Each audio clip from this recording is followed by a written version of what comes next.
like I said, before I was a Muslim, I used to think a lot. You understand? And to the degree, like I said, it used to make me get depressed because my mind used to go into overload. I used to start thinking about everything because I've been through a lot.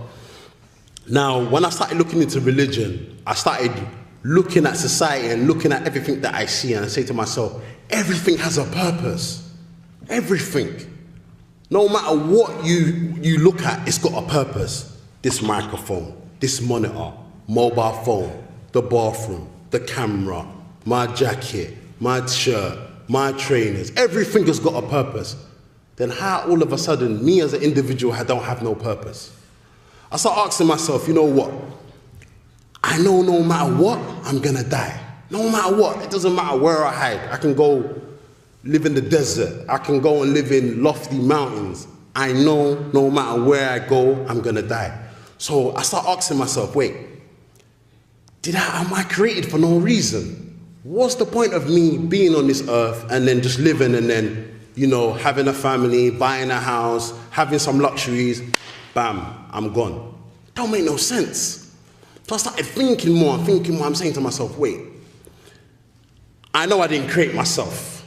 I'm not coming from that kind of angle. I've never been like, oh, I'm atheist, I don't believe in anything. That's never been my angle. But I just didn't understand who God was or how to worship God. That was my thing. So the more I started thinking about that, I said to myself, you know what? I know I'm gonna die. So what's my purpose in life? My purpose in life is just to be here, maybe have girlfriends, have women, have kids, have jewelry, have, what do you call it?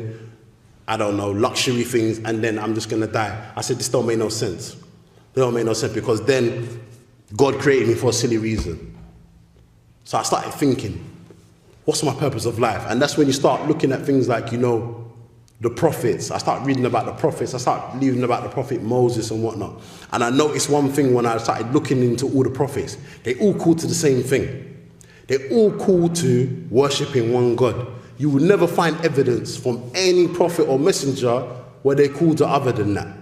And if you look at the religion of Islam, what does it emphasize on? It emphasizes on Tawheed, worshipping one God, directing your worship to one God, not associating partners with God. And one of the things when I looked into Islam, I asked the people who were Muslim, I was saying, wait, but you don't worship Muhammad though? Like, you do everything he does, like, what's all that about? Do you understand? And when they started breaking it down to me, they said, listen, we don't worship Muhammad, we don't pray to Muhammad. Do you understand? But we follow his example. And they started breaking it down and showing me about other prophets and other messengers. And it makes sense to me because look, if God put an angel on the earth, it would be hard for us to follow the angel. Why? Because the angel's superior. It's not like us. So God's sending people amongst us who are like us to follow his example. It's easier for us to follow. It's easier for us to famine. It's easier for us to get down with because it makes sense. If you've got a superhuman being, you look at this human being, you'll be like, I can't, this is too much. Do you understand? This is above my head. But if you look at the examples of the prophets and messengers, they married like us. Do you understand? They worked like us. They lived like us. And they died like us. Do you understand? It's all the same. And it made sense to me. So the more I started looking into this and the more I started looking into Islam, I said, you know what?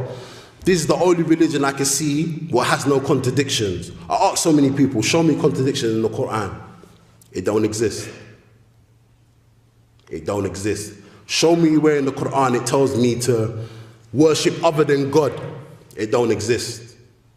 So when I started looking on the emphasis on Tawheed, it made sense to me, directing my worship to one God. Because when I was looking into Christianity, all this God is free and stuff like that, I couldn't get it around my head. It was too much for me.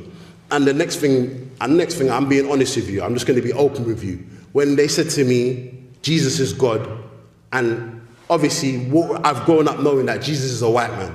So for me, I couldn't fathom that. I'm like, why is God white? Now, I'm being honest with you. I used to ask myself this, why is God white?